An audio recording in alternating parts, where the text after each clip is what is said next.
किसने सोचा था बेन 10 जैसा अमेजिंग और धमाकेदार सीरीज भी किसी दिन बंद हो जाएगा।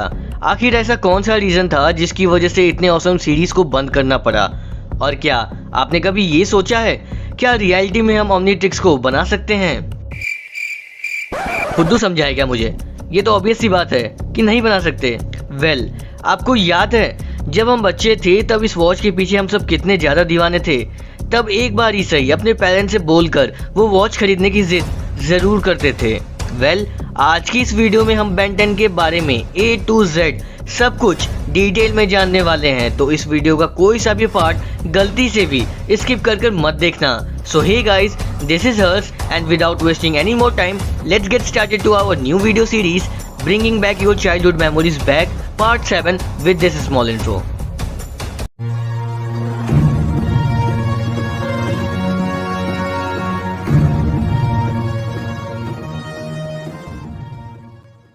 बेन 10 एक ऐसा अमेरिकन एनिमेशन सीरीज जिसे लिखा है मैन ऑफ एक्शन स्टूडियोज़ ने। Actually Man of Action Studios की खोज 4 राइटर्स ने मिलकर ईयर 2000 में किया था, जिनके की नाम हैं जो Kelly, Joe Casey, Duncan Rouleau and last Steven T Seagle. यानी ये चारों ने ही मिलकर बेन 10 को लिखा था। यदि आप नहीं जानते हो तो मैं आपको बता दूं कि Ben 10, Generator Rex, Ultimate Spiderman, the Avengers world mightiest heroes, Avengers Assemble, ये सारे के सारे सुपर हिट शोज इन चारों की ही देन है। एक चीज़ ये भी जान लो आप कि राइटर्स का काम सिर्फ लिखना होता है। इस लिखे हुए सीरीज़ को एनिमेशन में बनाने का काम किसी एक इंडिविजुअल स्टूडियो के थ्रू होता है। एंड बेन 10 की बात करें तो इसे लिखा तो मैन ऑफ एक्शन के राइटर्स नहीं है, बट इसको एनिमेशन में बदलने का काम किया है कार्टून नेटवर्क स्टूडियो ने। और जब एनिमेशन बन गया तब इस सीरीज़ को टीवी पर ब्रॉडकास्ट किया कार्टून नेटवर्क चैनल ने। बेन 10 का फर्स्ट सीरीज़ 2005 में टीवी पर एयर होना स्टार्ट हुआ।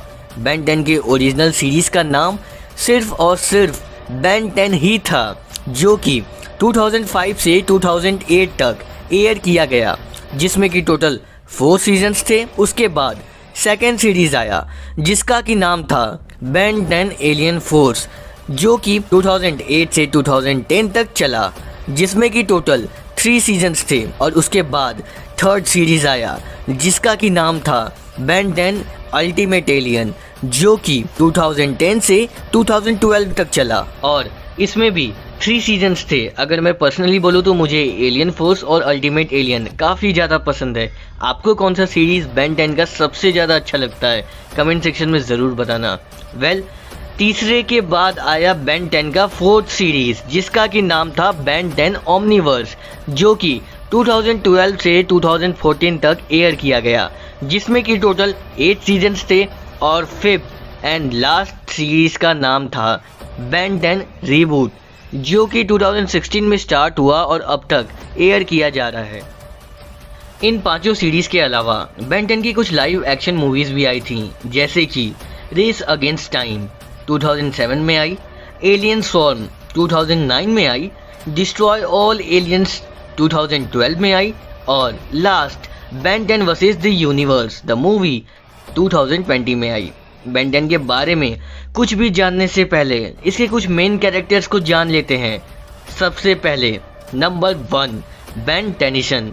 देखा जाए तो बेन टेनिसन इस सीरीज़ की जान है। एंड बेन टेनिसन का पूरा नाम बेंजामिन कर्बी टेनिसन है। अब यहाँ पर एक फन फैक्ट सुनो, बेन 10 हर एक न्यू सीरीज़ में बेन टेनिसन हमेशा फायर टाइप एलियन ही बनता है। जैसे कि फर्स्ट सीरीज़ में बेन हीट ब्लास्ट बनता था सबसे पहले, एंड सेकेंड सीरीज़ में बेन 10 स्वॉर्म फायर बनता था, जो कि एक फायर टाइप एलियन है, एंड थर्ड सीरीज़ में बेन 10 अल्टीमेट स्वॉर्म फायर बना था। लेकिन इस सीरीज़ के बाद ये चेन यहीं ब्रेक हो गया और फोर्थ एंड फिफ्थ सीरीज़ में बेन 10 फायर टाइप एलियन की जगह कोई दूसरा टाइप का एलियन बनता है। एक्चुअली जब बेन 10 का कैरेक्टर तैयार किया जा रहा था तब बेन टेनिसन के बाल को रेड रखा जाने वाला था, लाल रेड जिसे कि बाद में ब्राउन रख दिया गया। आप सबको पता होगा कि बेन 10 का सबसे स्ट्रॉन्ग एलियन का नाम है एलियन एक्स, जहाँ पे कि एक्स का मतलब है रोमन नंबर वाला एक्स यानी कि 10। एलियन एक्स के बारे में एक फन फैक्ट ये है कि एलियन एक्स को इंग्लिश में वॉइस दिया है यूरी लोवेंथल ने, और रियल फैक्ट ये है कि यूरी लोवेंथल ने ही स्पाइडरमैन की वीडियो गेम में अपनी आवाज़ स्पाइडरमैन को दी है। Number 2, Gwen Tennyson. ग्वेन का पूरा नाम है Gwendolyn Catherine Tennyson. Gwen Ben की कज़न के रूप में दिखाई गई है जिसके पास की कुछ मैजिकल पावर्स होते हैं। यहाँ पे एक और फन फैक्ट सुनो। इस शो के स्टार्टिंग में ये सोचा गया था कि ग्वेन बेन की स्कूल फ्रेंड होगी जो उसके साथ समर एडवेंचर पे जाएगी, बट बाद में इसे भी चेंज कर दिया गया। ग्वेन को बेन की कज़न के रूप में दिखाया गया। Number 3, grandpa max. इनका पूरा नाम है magister Maxwell Tennyson. Grandpa max एक प्लम्बर हैं। नहीं वो प्लम्बर नहीं जो आप सब सोच रहे हो, बल्कि बेन 10 सीरीज के अंदर प्लम्बर कुछ चुनिंदा लोगों का एक स्पेशल ऑर्गेनाइजेशन होता है जिनका काम होता है दुनिया को अनजान खतरों से बचाना। एंड यहाँ पे एक फन फैक्ट ये है कि ओमनीट्रिक्स को एक्चुअल में ग्रैंडपा मैक्स के लिए ही बनाया गया था, लेकिन बाय मिस्टेक से बेन 10 को सबसे पहले ओमनीट्रिक्स मिल जाता है, और जैसे ही बेन 10 को ओमनीट्रिक्स मिलता है वैसे ही ओमनीट्रिक्स बेन 10 की कलाई पर अपने आप ही अटैच हो जाता है। ऐसा इसलिए हुआ क्योंकि ग्रैंडपा मैक्स और बेन 10 का डीएनए सेम था। आखिर बेन है तो ग्रैंडपा मैक्स का ही ग्रैंडसन, इसीलिए दोनों के डीएनए मैच कर गए। Number 4, Kevin 11। केविन का पूरा नाम है केविन ईथन 11। केविन 11 किसी भी चीज़ की एलिमेंटल प्रॉपर्टी को एब्जॉर्ब कर सकता है एंड काफ़ी ज़्यादा पावरफुल बन सकता है, जो कि देखा जाए तो सच में काफ़ी ज़्यादा यूनिक और ऑसम पावर है। स्टार्टिंग में केविन 11 को बेन 10 के दुश्मन के रूप में दिखाया गया, जो कि बाद में बेन 10 का एक अच्छा फ्रेंड बन जाता है। चार्म कैस्टर भी बेन 10 की एक ऐसी ही दुश्मन थी जो कि बाद के एपिसोड्स में उसकी फ्रेंड बन जाती है। Dubbing artist. बेन टेनिसन की सोच को हिंदी में डब करने का काम एक काफ़ी फेमस बंदे ने किया है जिसका कि नाम है संकेत मात्रे, और ये वही बंदा है जिसने कि ज़्यादातर साउथ इंडियन मूवीज़ में अपनी आवाज़ फिल्म के मेन हीरोज़ को दी हैं, जिसमें अल्लू अर्जुन सबसे ऊपर है। हाँ दोस्त, अल्लू अर्जुन का जो हिंदी वाला आवाज़ है वो संकेत मात्रे का ही है। इतना ही नहीं, डेडपूल की आवाज़, अल्टीमेट स्पाइडरमैन में थॉर की आवाज़, बेब्लेड मेटल फ्यूजन में जिंगा हगानी की आवाज़, नारुतो में सास्के उचिहा की आवाज़, ये सारी की सारी आवाज़ संकेत जी की ही देन है। पर कम से कम मैंने इसे इस्तेमाल करना तो सीख लिया। मुझे बस ये बटन दबाना है, फिर रिंग ऊपर आने पर उसे तब तक घुमाना है जब तक मुझे वो ना दिखे जो मुझे बनना है, फिर बटन दबाते ही मैजिक।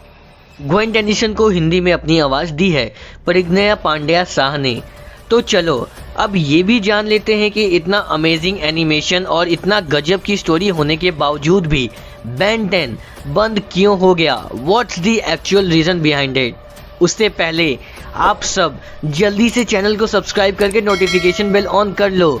तो भैया, बेन 10 के बंद होने का सिर्फ और सिर्फ एक ही रीज़न था, और वो था स्टोरी एंड कैरेक्टर्स के आर्ट डायरेक्शन की धज्जियां उड़ाना। बेन के 5 सीरीज के बारे में मैंने आपको पहले ही इन्फॉर्मेशन दे दी है। अब हुआ यूं कि बेन 10 की पिछली सीरीज ने खूब पैसा कमाया, बोरी भर भर के पैसा कमाया। बाकी चारों सीरीज से भी ज़्यादा पैसा छापा बेन 10 की पहली सीरीज ने।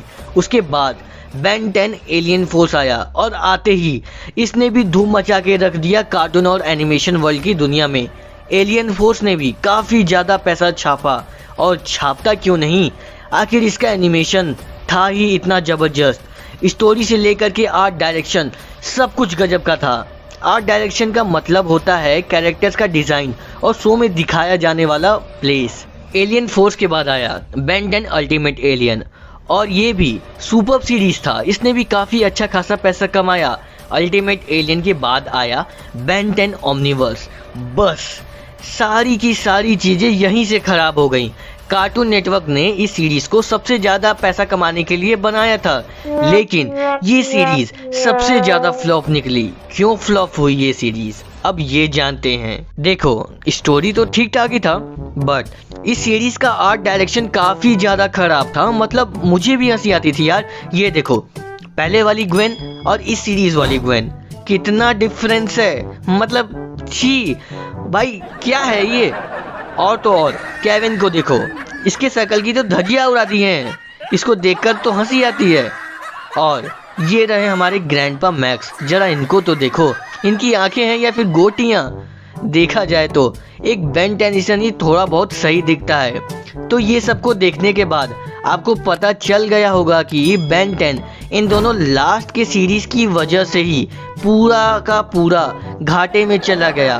कार्टून नेटवर्क ने बेन 10 के लॉस को रिकवर करने के लिए फिर एक नया सीरीज निकाला, बेन 10 रीबूट, जिसमें बेन 10 को एक बच्चा बना दिया गया। और कार्टून नेटवर्क वालों ने इस सीरीज को सबसे ज़्यादा पैसा कमाने के लिए बनाया था, लेकिन ये सीरीज ही सबसे ज़्यादा फ्लॉप निकली और किसी को ये भी पसंद नहीं आया।